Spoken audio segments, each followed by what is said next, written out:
Hello friends, welcome back to Shai's recipes. எல்லோரும் எப்படி இருக்கீங்க? நல்லா இருக்கீங்களா?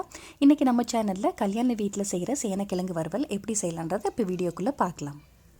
சேனக்கிழங்கு எடுத்து நல்லா தோல் சீச்சிருங்க. அது நல்லா வாஷ் பண்ணிவிட்டு உங்களுக்கு எந்த சைஸில் வேணுமோ அந்த மாதிரி கட் பண்ணிக்கோங்க. கட் பண்ணிவிட்டு அது தண்ணியில் போட்டுருங்க. ஒரு சின்ன சொலை, அதாவது ஒரு சொலை புளி எடுத்துகிட்டு தண்ணி நல்லா கரைச்சி விட்டுருங்க. இது அப்படியே ஒரு 1/2 hour மூடி வச்சுருங்க. அப்போ தான் சேனக்கிழங்கு சாப்பிடும்போது வாயில் அரிக்காமல் இருக்கும். அதுக்கடுத்து ஒரு பாத்திரத்தில் கொஞ்சமாக தண்ணி சேர்த்துருக்கேன். அதில் கொஞ்சமாக உப்புத்தூளும் மஞ்சத்தூளும் சேர்த்துக்கலாம். சேர்த்துட்டு சேனக்கிழங்கை ஒரு 1/2 குக் பண்ணிடலாம் தண்ணியில் போட்டு.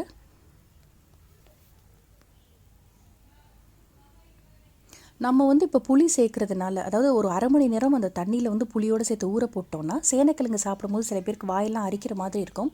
நீங்கள் இந்த மாதிரி புளி சேர்க்கும்போது உங்களுக்கு அரிக்காமல் சேனக்கிழங்கு நல்லாயிருக்கும். இப்போ இது நல்லா வேகட்டும்.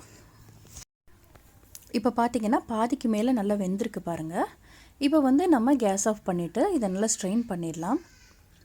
சேனக்கிழங்கு பொரியல் ப்ரொசீஜர் கொஞ்சம் கூட தான் ஆகும். ஆனால் டேஸ்ட் இந்த கல்யாண வீட்டில் சாப்பிட்ற மாதிரியே டேஸ்ட் ரொம்ப நல்லாயிருக்கும்.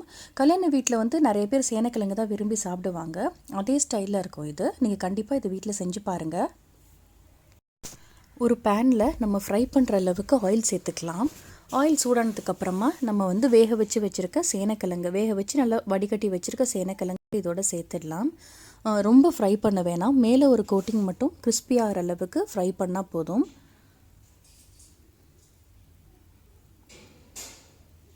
இதை ஓரளவுக்கு ஷாலோ ஃப்ரை பண்ணி எடுத்துருங்க.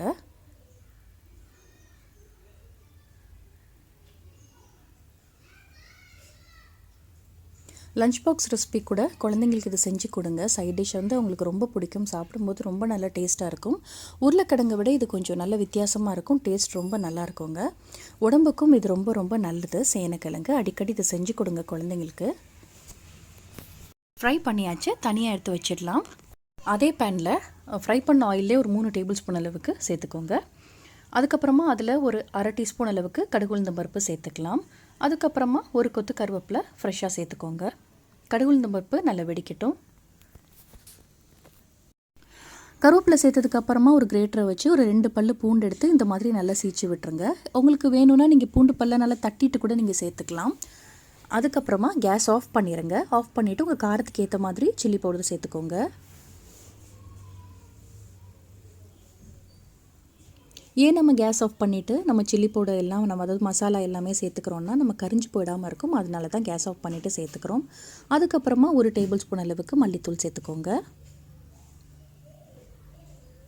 இப்போ இந்த கிழங்குக்கு தேவையான அளவு உப்பு, ஆல்ரெடி கொஞ்சம் உப்பு போட்டு தான் நம்ம வேக வச்சுருக்கோம். அதனால் நீங்கள் பார்த்துட்டு நீங்கள் உப்பு சேர்த்துக்கோங்க. சேர்த்துட்டு இந்த மசாலா எல்லாமே நல்லா பச்சை வாசனை போகிற அளவுக்கு இந்த எண்ணெயில் நல்லா வதக்கி விட்டுடலாம்.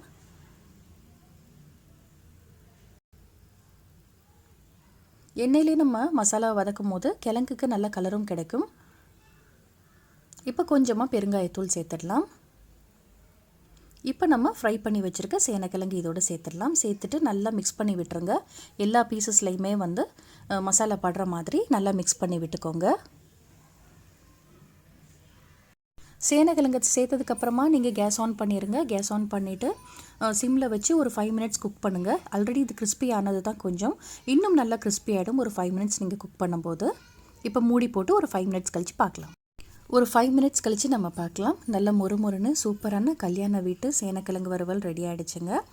இதை லஞ்ச் பாக்ஸ் ரெசிபி கூட ஒரு தயிர் சாதத்தோடு குழந்தைங்களுக்கு வச்சு கொடுக்கலாம். ரொம்ப விரும்பி சாப்பிட்டு வந்துடுவாங்க. ரொம்ப நல்லாயிருக்கும். இதே மாதிரி நீங்களும் ட்ரை பண்ணி பார்த்துட்டு உங்களுக்கு எப்படி வந்துச்சுன்றதை கமெண்ட் செக்ஷனில் என்னோட ஷேர் பண்ணுங்கள். உங்களுக்கு இந்த வீடியோ பிடிச்சிருந்துச்சுன்னா உங்கள் ஃபேமிலி அண்ட் ஃப்ரெண்ட்ஸுக்கும் ஷேர் பண்ணுங்கள். யூஸ்ஃபுல்லாக இருந்துச்சுன்னா நம்ம சேனலை சப்ஸ்கிரைப் பண்ணுங்கள். இன்னொரு இன்ட்ரெஸ்டிங்கான ரெசிபியோடு உங்களை நான் மீட் பண்ணுறேன். தேங்க்ஸ் ஃபார் வாட்சிங்.